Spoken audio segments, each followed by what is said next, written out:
Salut à tous, c'est Vincent, vous êtes sur Vincent Quête. Aujourd'hui, je vous parle de l'éruption du Cumbre Vieja. C'est le thème de cette nouvelle vidéo, je vous explique tout dans quelques secondes, mais n'oubliez pas que vous pouvez liker et partager cette vidéo et vous abonner à la chaîne sans oublier la petite cloche juste ici pour ne rien manquer. La vidéo est prête, merci d'être sur Vincent Quête.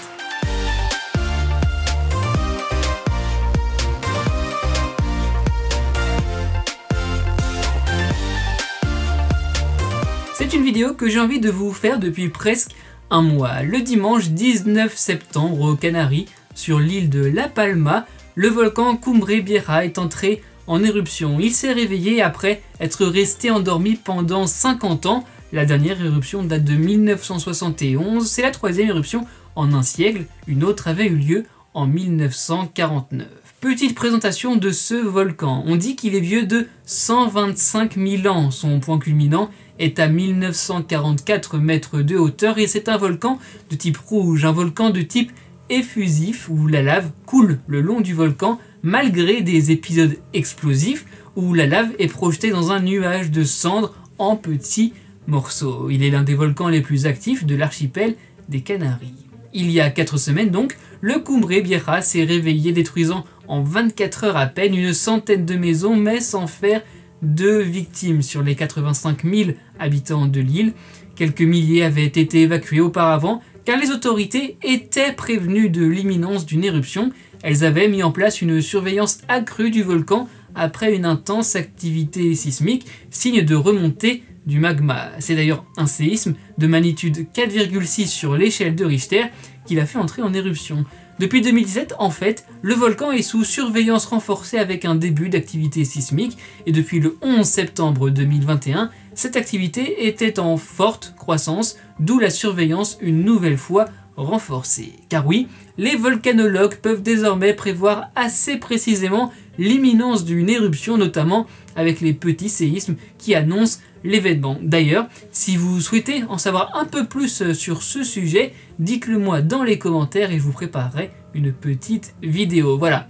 Mais pourquoi est-ce qu'on en parle aujourd'hui du Cumbre Vieja? Bon, c'est une actu qui dure depuis longtemps, ça mérite bien une vidéo sur Vincent Quête, mais surtout ce jeudi, une cinquantaine de séismes ont secoué l'île sur une seule matinée, dont un d'une magnitude de 4,4, avec donc de nouvelles coulées de lave. Pour cette vidéo, je vais faire quelque chose que je n'ai pas encore vraiment fait sur cette chaîne, c'est laisser la place aux images. Vous allez le voir, ces images, elles sont incroyables et elles parlent vraiment d'elles-mêmes. Je vous mets dans la description notamment les comptes Twitter de l'Institut de volcanologie des îles Canaries et la radio-télévision des Canaries qui publie énormément d'images et de vidéos, en partie celles que je vais vous montrer. Lors de l'éruption, 2 coulées de lave se sont échappées en portant tout sur leur passage. En 28 jours, de nouvelles les ont rejointes et c'était sans compter les nouvelles phases éruptives puis explosives rendant la situation encore plus incertaine. Plus les jours passent, plus les coulées de lave ravagent l'île. Un chiffre,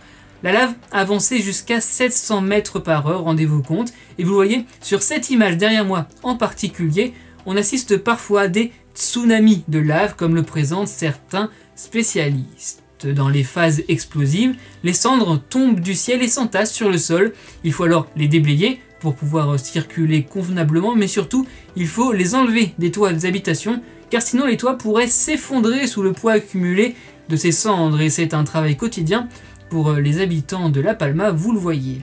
Le 29 septembre, 10 jours après son début, la coulée de lave a atteint la mer à 6 km du volcan. C'est un point important dans cette éruption, car en effet, le contact entre la lave à plus de 1000 degrés et l'eau de mer peut engendrer des gaz toxiques qui se répandent dans les nuages. D'ailleurs, tous les nuages provoqués par cette éruption et la lave se sont dispersés dans le ciel, allant notamment au Maroc, au Sahara et en Espagne continentale. Pour éviter toute intoxication, le gouvernement régional aux Canaries a décrété une zone d'exclusion d'un rayon de 3,5 km sur terre, avec donc de nouvelles évacuations, mais aussi en mer sur 2000 nautiques. Le gouvernement qui a également demandé à d'autres populations assez proches de se confiner chez elles. Je reviens en mer maintenant. La lave se solidifie et ainsi grignote du territoire sur la mer. Vous voyez d'ailleurs sur ces images le contact entre ces deux éléments. Cette nouvelle péninsule de lave, je cite, fait déjà plus de 30 hectares, mais seule la moitié devrait subsister dans le futur.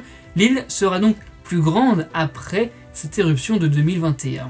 Alors oui, mettre de la lave à 1000 degrés dans de l'eau de mer, on se doute que ça fait des ravages considérables sous la surface de l'eau, mais des scientifiques estiment que sur un temps un peu plus long, allez dans quelques années au moins, l'effet sera tout inverse avec des roches volcaniques où plusieurs espèces pourront venir habiter, s'abriter.